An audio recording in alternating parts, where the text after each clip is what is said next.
Kericuhan mewarnai penertiban pedagang kaki lima di kawasan Pasar Unit 2 Banjar Agung, Kabupaten Tulang Bawang, Lampung.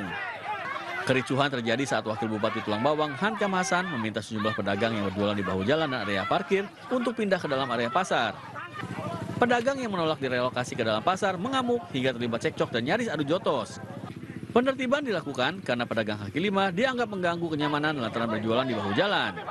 Pemerintah Kabupaten Tulang Bawang telah memberikan teguran lisan maupun tertulis agar para pedagang kaki lima berjualan di dalam area Pasar Unit 2. Sebenarnya mereka sudah sepakat mau masuk ke dalam, tapi ternyata mereka mungkin mencoba-coba lah. Emang nggak semuanya nurut, tapi biasalah manusiawi, ada yang mencoba-coba. Tapi alhamdulillah, insya Allah ke depan, mulai dari hari ini sampai besok dan seterusnya tidak ada lagi yang berdagang luar. Dan itu kan kita jaga. Penertiban akan terus dilakukan untuk menjaga ketertiban dan kenyamanan kawasan Pasar Unit 2. Petugas akan memberikan sanksi tegas kepada pedagang yang masih nekat berjualan di area yang bisa menyebabkan kemacetan. Dari Tulang Bawang, Lampung, Ahmad Lutfi Rosyadi, iNews melaporkan.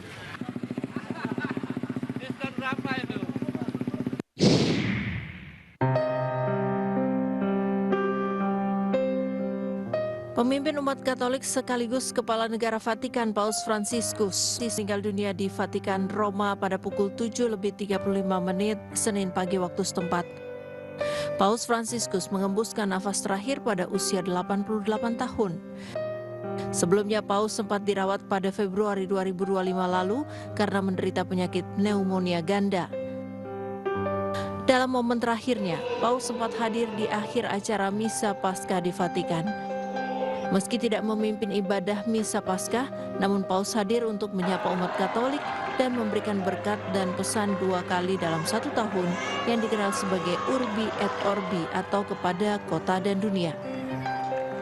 Paus tidak memimpin Misa Paskah tahun ini karena atas perintah dokter yang membatasi beban kerjanya. Pesan Paskah Paus Fransiskus diwakilkan oleh Uskup Agung Gereja Katolik Diego Ravelli.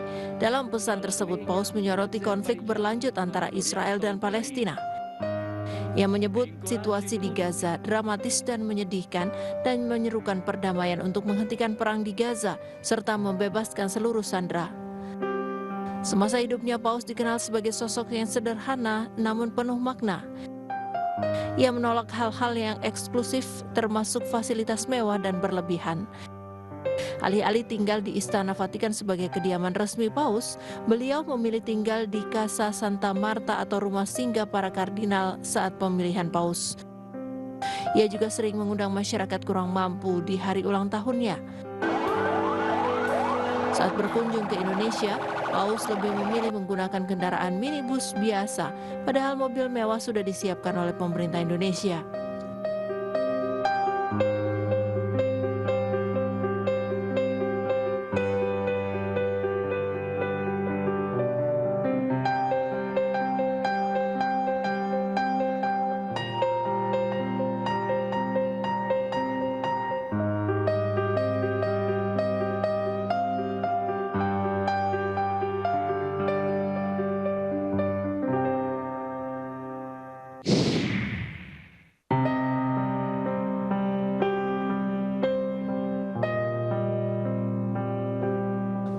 Gereja Katedral Jakarta menyampaikan rasa duka cita atas wafatnya Paus Fransiskus pada Senin sore. Rasa duka ini disampaikan langsung Uskup Agung Ignatius Suharyo di Gereja Katedral Jakarta. Uskup Agung Ignatius Suharyo mengenang sosok Paus Fransiskus sebagai seorang yang sangat sederhana. Selain itu, Uskup Agung Ignatius Suharyo juga mengenang pertemuan terakhirnya di Jakarta saat Paus Fransiskus melakukan lawatannya ke Indonesia. Informasi yang disampaikan oleh Duta Besar Vatikan untuk Indonesia adalah masa berkabung di Vatikan itu 9 hari.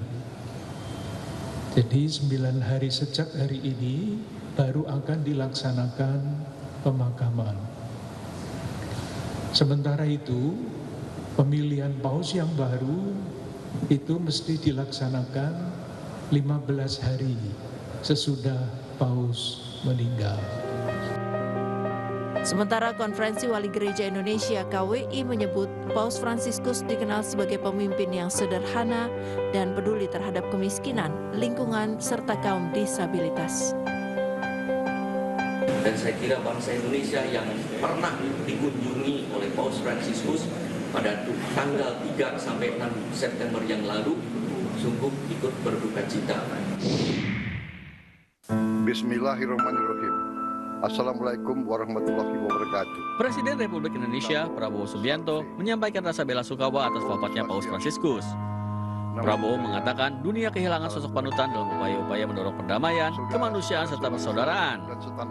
Pesan kesederhanaan, pluralisme, keberpihakan kepada orang miskin, dan kepedulian Sri Paus terhadap sesama akan selalu menjadi teladan bagi kita semua.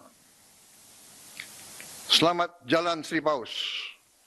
Pesanmu untuk menjaga kemanusiaan dan perdamaian akan selalu membekas di hati kita.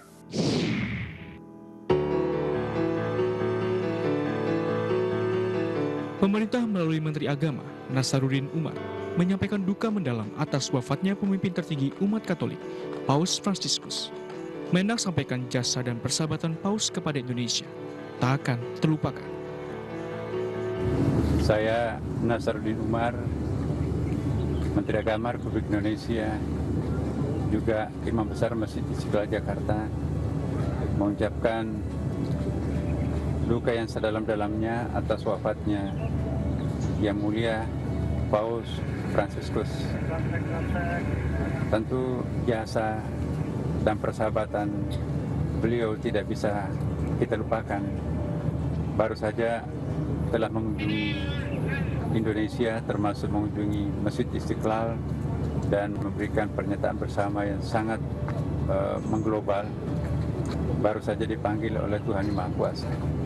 Tentu doa kita semoga Yang Mulia mendapatkan tempat yang layak di sisinya sesuai dengan kebajikan yang telah dilakukannya. Dan bagi umat Katolik yang telah ditinggalkan oleh Paus Fransiskus, tentu kita ikut bersama-sama mengerti dan mohon kesabaran menghadapi cobaan ini. Kuliah umum MNC University bertajuk Pentingnya Literasi Investasi Pasar Modal digelar di Anyus Tower, Kebon Sirih, Jakarta Pusat. Acara ini turut dihadiri Ketua Yayasan Hari Tanusudibyo Jessica Tanusudibyo, CEO iNews Media Group Angela Tanusudibyo, dan Rektor MNC University Dendi Pratama. Dalam kuliah umum ini juga Angela Tanusudibyo memberikan motivasi kepada para mahasiswa serta menyampaikan pentingnya literasi terutama keuangan bagi mahasiswa. Nah, saya harap ini bukan hanya sekedar seremonial saja kawan-kawan, tapi betul-betul sebagai momentum untuk MNC University bisa semakin maju, bisa mencetak, melahirkan anak-anak didik, generasi muda yang bisa berkontribusi bagi bangsa dan negara. Keuangan bagi mahasiswa itu sangat penting ya Mas. Literasi keuangan masyarakat itu 65%. Tapi inklusinya, tindakannya lebih tinggi. Jadi masyarakat kita itu lebih tinggi melakukan kegiatan-kegiatan keuangan tapi nggak tahu risiko, nggak tahu pengetahuannya. Jadi dengan kita membekali mahasiswa, dengan harapan mahasiswa menjadi agen di masyarakat. Di momen yang sama, MNC University resmi meluncurkan logo baru yang menyimbolkan semangat dari MNC University sebagai sebuah institusi yang terus melestarikan dan menghormati tradisi untuk terus berprogres secara relevan bagi masyarakat hari ini dan ke depan. Logo yang lebih fresh tentunya dan yang mensimbolisasikan bahwa MNC University adalah institusi pendidikan yang bukan hanya melindungi nilai-nilai budaya luhur tetapi juga yang modern, yang memikirkan inovasi yang akan terus menulis masa depan bangsa. Diharapkan dengan logo baru ini mahasiswa dapat berbangga serta merepresentasikan MNC University sebagai alma mater yang mereka banggakan. Dari Jakarta, Indra Setiabudi, Damar Wicaksono, iNews melaporkan.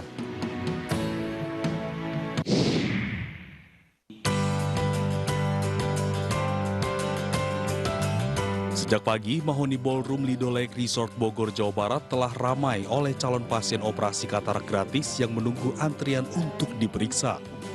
Tercatat ratusan pasien yang berasal dari warga desa Cigombong dan sekitarnya menjalani pemeriksaan sebelum dilakukan operasi katarak gratis yang digelar oleh MNC Peduli dan MNC Land bekerja sama dengan RS Islam Ashifa.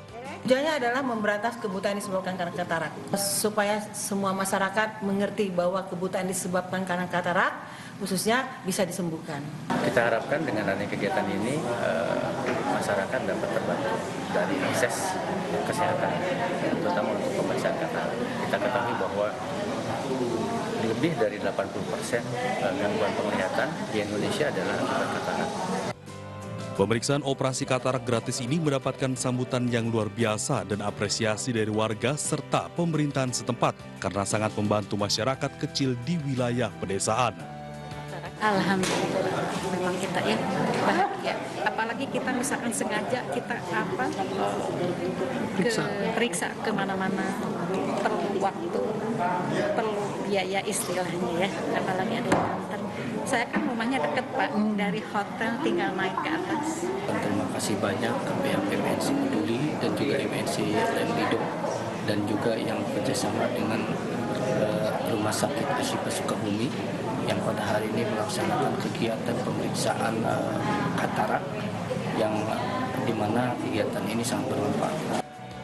Bakti sosial MNC Peduli dan MNC Land bersama Rumah Sakit Islam Ashifa tidak terlepas dari peran dan uluran tangan masyarakat Indonesia yang telah ikut berdonasi dan mempercayakan penyalurannya melalui MNC Peduli kepada masyarakat yang membutuhkan.